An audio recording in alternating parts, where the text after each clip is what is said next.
Hello दोस्तों, पिछले class में हमने देखा है कि किसी भी संख्या को उसके अभाज्य गुणनखंड के गुणनफल के रूप में कैसे व्यक्त किया जाता है। तो पिछले क्लास में मैंने आपको डिस्क्राइब किया था। अगर आपने नहीं देखा है तो जाके पिछले वीडियो को देख लीजिए। और इस वीडियो में हम देखेंगे कि आगे का सवाल जो कि प्रश्नावली 1.1 का प्रश्न नंबर 2 है। और दोस्तों, हम आपको कक्षा 10 का पढ़ा रहे हैं और हर एक चैप्टर को, हर एक सवाल को हम आपके साथ डिस्कस करेंगे। और अगर कोई भी डाउट हो, कोई भी समस्या हो तो आप कमेंट सेक्शन में मुझसे पूछ सकते हैं, मैं उसका जवाब दूंगा। तो आज हम प्रश्नावली 1.1 के क्वेश्चन संख्या 2 को देखेंगे, जैसा कि आप अपनी स्क्रीन पर देख रहे होंगे। तो क्वेश्चन नंबर 1 तो मैंने कर दिया है पिछले वीडियो में, आपने नहीं देखा होगा या कोई डाउट होगा तो आप मुझसे पूछिए या पहले वीडियो को आप देख लीजिए। तो देखते हैं कि क्वेश्चन नंबर 2 क्या है। जैसा कि हम देख पा रहे हैं, क्वेश्चन नंबर 2 है, पूर्णांकों के निम्नलिखित युग्मों के एचसीएफ और एलसीएम ज्ञात कीजिए तथा इसकी जांच कीजिए कि दो संख्याओं का गुणनफल बराबर एचसीएफ इंटू एलसीएम है। तो प्रश्न में यहाँ पे दो चीज़ है दोस्तों। पहले तो आप ये देख पाएंगे कि इस प्रश्न में दिया गया है कि दो संख्याओं का गुणनफल, ठीक है। तो हम जब भी देखते हैं एलसीएम या एचसीएफ निकालते हैं किसी दो संख्या का, तो ये एक फार्मूला होता है कि दो संख्याओं का गुणनफल बराबर एचसीएफ इंटू एलसीएम। जैसा कि आप यहाँ पे ये देख पा रहे होंगे, दो संख्याओं का गुणनफल is equal to HCF into LCM. यही हमको प्रूफ करना है दोस्तों, ठीक है। तो सबसे पहले तो आप ध्यान रखना कि ये केवल दो संख्याओं के लिए ही होता है। मान लीजिए कि प्रश्न में दिया होगा कोई तीन संख्या, ठीक है, तीन संख्या दिया होगा तो आप उसका एचसीएफ इंटू एलसीएम निकालोगे और तीनों संख्याओं का गुणनफल निकालोगे तो वो बराबर नहीं होगा। यह सूत्र केवल दो संख्याओं के लिए ही मान्य है, ठीक है। तो अब हम देखते हैं कि इसको हम कैसे सॉल्व करेंगे। तो इसको सबसे पहले सॉल्व करने का सबसे अच्छा तरीका और सबसे आसान तरीका है कि आप इसको गुणनखंड कीजिए, और दिया भी है कि ऐसे एलसीएम का तथा इसकी जांच कीजिए कि संख्याओं का गुणनफल, ठीक है। हम यहाँ पे गुणनखंडन विधि से ही इसका एचसीएफ और एलसीएम निकालेंगे। तो जैसा कि अब आपको दिखाता हूँ मैं सॉल्व करके, जैसे कि पहला है 26, तो हम 26 का देखेंगे। जैसे कि मैंने आपको पिछले वीडियो में दिखाया है कि आप कैसे इसका निकाल सकते हैं। मान लीजिए 26 है, ठीक है। अब 26 को आप कैसे निकालेंगे, तो इधर आप निकालिए, देखते हैं 26 है, ठीक है। तो ये तो 2 से कट जाएगा दोस्तों, तो 2 से कटाएंगे तो ये बचेगा 13। अब 13 सबसे मतलब 13 एक अभाज्य संख्या आ गया है, तो अब हम इसको आगे फर्दर नहीं कटाएंगे। तो हम इसको लिख सकते हैं कि इसलिए 26 इक्वल टू 2 इंटू 13, ठीक है। ये तो हो गया 26 का।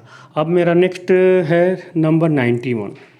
यहाँ पे लिखते हैं 91 इक्वल टू, देखते हैं 91 का निकालते हैं। यहाँ पे आप बगल में निकाल सकते हैं। तो देखिए दोस्तों, 91 क्या 2 से कटेगा? नहीं कटेगा, ठीक है। तो ये इस तरीके से हम देखेंगे, 3 से कटेगा तो 3 से भी नहीं कटेगा, क्योंकि 9 1 10, जो 10 है वो 3 से नहीं कटेगा, इसलिए ये संख्या नहीं कटेगा। 5 से नहीं कटेगा क्योंकि इसके लास्ट में 0 और 5 नहीं है। तो उसके बाद हम नेक्स्ट अभाज्य संख्या देखेंगे, जैसे 7 से। तो 7 से देखते हैं कोशिश करके, तो 7 से तो ये कट रहा है, तो हम इसको 7 से कटा देंगे। 13 91 13, तो 95 इक्वल टू 7 इंटू 13 आ गया, ठीक है। अब दोस्तों देखो, एचसीएफ और एलसीएम कैसे निकालते हैं। तो एचसीएफ हमें होता है हाईएस्ट कॉमन फैक्टर, उसका फुल फॉर्म होता है महत्तम समापवर्तक। तो और एलसीएम होता है लीस्ट कॉमन मल्टीप्लायर। तो पहले एचसीएफ कैसे निकालते हैं वो देख लेते हैं। तो एचसीएफ इक्वल टू एचसीएफ में दोस्तों हम ये देखते हैं कि इन दोनों में फैक्टर में कॉमन कौन सा है। तो आप देख पा रहे हैं कि 26 इज इक्वल टू 2 इंटू 13 और 91 इज इक्वल टू 7 इंटू 13। इसमें हम देख सकते हैं कि 13 कॉमन है, ये और ये, ठीक है। तो हम बस इसको एक ही ले लेंगे, जितना कॉमन होगा उतना निकालते हैं। तो इसमें एक कॉमन है तो एक ही 13 निकाल दिया, ठीक है। तो ये इसका एचसीएफ हो गया। एलसीएम कैसे निकालेंगे दोस्तों, अब देखो आप एलसीएम कैसे निकालते हैं। एलसीएम में क्या होता है ना कि जो गुणनखंड किए हैं उसमें जो सबसे ज़्यादा बार आता है, जिसका हाईएस्ट पावर होता है, वो सब लेते हैं। जैसे इसमें देखते हैं कि 2 कितनी बार आया है, 26 में एक बार है और 91 में 2 नहीं आया है 2, तो इसको 1 2 ले लेंगे हम यहाँ पर 2 इंटू। अब देखते हैं कि उसके बाद क्या है 13, ठीक है। तो इसमें देखेंगे 13 कितनी बार आया है, एक बार। 91 में 13 कितनी बार आया है, एक बार, तो एक 13 भी ले लेंगे। और कुछ बचा क्या, तो 26 वाले में तो कुछ नहीं बचा, लेकिन 91 में एक 7 बच गया, तो हम इसको एक 7 भी ले लेंगे, ठीक है। तो आप इसे मल्टीप्लाई कीजिए, तो मल्टीप्लाई करके देखते हैं कितना आता है। इसका आता है 182, आप मल्टीप्लाई कर लीजिए, ठीक है। तो इसका HCF आ गया 13, जो कि आप देख पा रहे होंगे, ये HCF है 13, और इसका LCM आ गया 182, करेक्ट। तो अब हम इसका देखेंगे कि मल्टीप्लाई संख्या का गुणनफल कितना आ रहा है, ठीक है। तो इस संख्या का गुणनफल देखेंगे, LCM हो गया। अब लिखेंगे संख्या का गुणनफल इज इक्वल टू, दो संख्याओं का गुणनफल लिख देंगे तो अच्छा रहेगा, क्योंकि ये दो संख्याओं के लिए ही मान्य होता है अच्छे तरीके से। तो इसको हम ऐसे अब करेंगे, ठीक है। दो संख्याओं का गुणनफल इज इक्वल टू कितना होगा, आपका संख्या कितना है 26 इंटू 91 बराबर कितना आ गया। अब आप 26 में 91 से मल्टीप्लाई करो दोस्तों, तो आप देखेंगे कि ये आ रहा है 2366। समझ में आ रहा है ना आपको? नहीं आ रहा है तो आप मुझसे पूछना कमेंट में, मैं बताऊंगा। 2366। अब इसका हम देखेंगे कि LCM और HCF का गुणनफल कितना आ रहा है।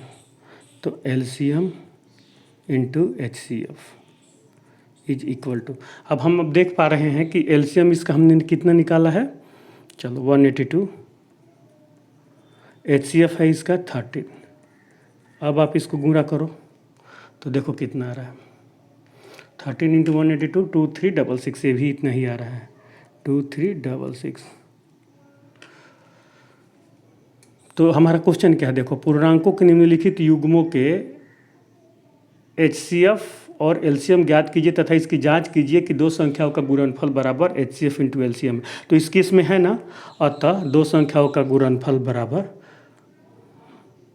इसलिए हम लिख सकते हैं दो संख्याओं का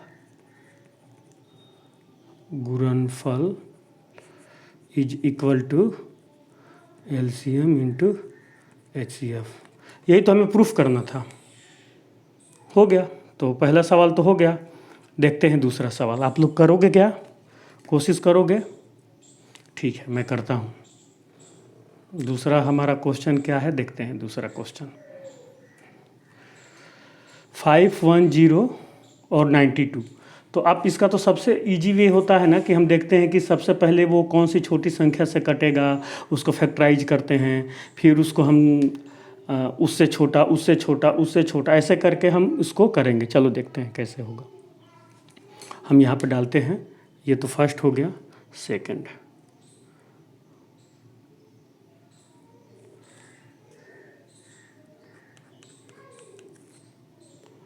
सेकंड क्वेश्चन। अब हम फैक्टर निकालेंगे 510 का। तो दोस्तों जैसे मैंने बताया है, अगर आप उसका फैक्टर निकालोगे ना, जैसे कि 510 जैसे मैंने ऐसे निकाला है, वैसे अगर आप इसको निकालोगे फैक्टर, तो इसका हो जाएगा, देखो 2 से कटा दो इसको, इसका होगा 2 इंटू 3 इंटू 5 इंटू 17, 2 3 5 17। अगर आप इसका गुणा भी करोगे ना, 2 इंटू 3, जैसे 2 3 6 5 30 और 17 3 51 और 1 0, तो 510 आ गया ना। गुणा भी करोगे तो वो सेम आएगा। 92 का देखते हैं, 92 बराबर, आप इसको 2 से कटा दो क्योंकि लास्ट में 2 है तो कट जाएगा, 2 इंटू 2 इंटू 23, आप इसको कर दो, 2 दूनी के 4, 4 23 जा मतलब 92, ठीक है, इतना आ गया। अब इसका हम देखेंगे कि एलसीएम कितना होगा और एचसीएफ कितना होगा। चलो पहले एचसीएफ ही निकाल देते हैं। एक चीज़ और दोस्तों, अगर ये है ना, आप इसको चाहो तो नीचे वाले में आप देख रहे हो कि 2 बार आया है, तो आप इसको चाहो तो 2 इंटू 23 लिख लोगे, ताकि करने में इजी होगा। जब हम उसका एलसीएम निकालेंगे, देखेंगे कि हाईएस्ट कितना हो रहा है पावर, क्योंकि उसको लिखा जाता है ना मैक्सिमम संख्या को। तो आप इसको देखो, एचसीएफ निकालो। एचसीएफ इज इक्वल टू, कौन कौन सा कॉमन है देखो, 2, इसमें 1 बार है, इसमें 2 बार है, मतलब 1 2 कॉमन है। ऐसे भी करना चाहो तो ये वाला 2 और ये वाला 2 ले लो, तो 2 कॉमन हो गया, 2। 3 5 17, इसमें है क्या 3 5 17 नहीं है, तो बस 2 हो जाएगा। अब एलसीएम देखो, एलसीएम में हमें जैसे कि 2 इसमें 1 बार है, इसमें 2 कितनी बार है, 2 बार है, तो अब हम जो ज़्यादा बार आएगा उसको लेंगे। तो अब हम इसमें ले लेंगे, मतलब 2 बार ले लेंगे, क्योंकि ये 2 बार आया है और इसमें 1 बार आया है। तो चलो 2 इंटू 2। अब इसमें देखो 3 है, 5 है, 17 है, तो इसमें देखो 3 है, इसमें तो नहीं है, तो एक ही 3 है, तो एक ही ले लेंगे 3। 5 है क्या, उसमें है, इसमें नहीं है, कोई बात नहीं, 5 है। फिर इसका 17 ले लिया और इसका 23 ले लिया, क्योंकि ये है 23। इसको अगर हम लोग मल्टीप्लाई करेंगे, आप करके देखो कितना आ रहा है, हम भी करते हैं। इसका आ रहा है 2 3 4 6 0, ठीक है। तो एलसीएफ एचसीएफ ये हो गया, एलसीएम इतना हो गया। अब हम देखते हैं LCM into HCF. LCM into HCF is equal to 2 into 2 3 4 6 0 is equal to आ रहा है आपका, कितना आ रहा है, आप इसमें 2 से गुणा करके देखो, 46920। तो ठीक है, हमारा ये कितना आ गया, एचसीएफ इंटू एलसीएम आ गया हमारा ये 46920। अब हम क्या देखेंगे, इसका 2 संख्याओं का गुणनफल। इधर लिखो, चलो हम इसको ऐसे इधर घेर देते हैं ताकि कन्फ्यूज़न ना हो। हाँ,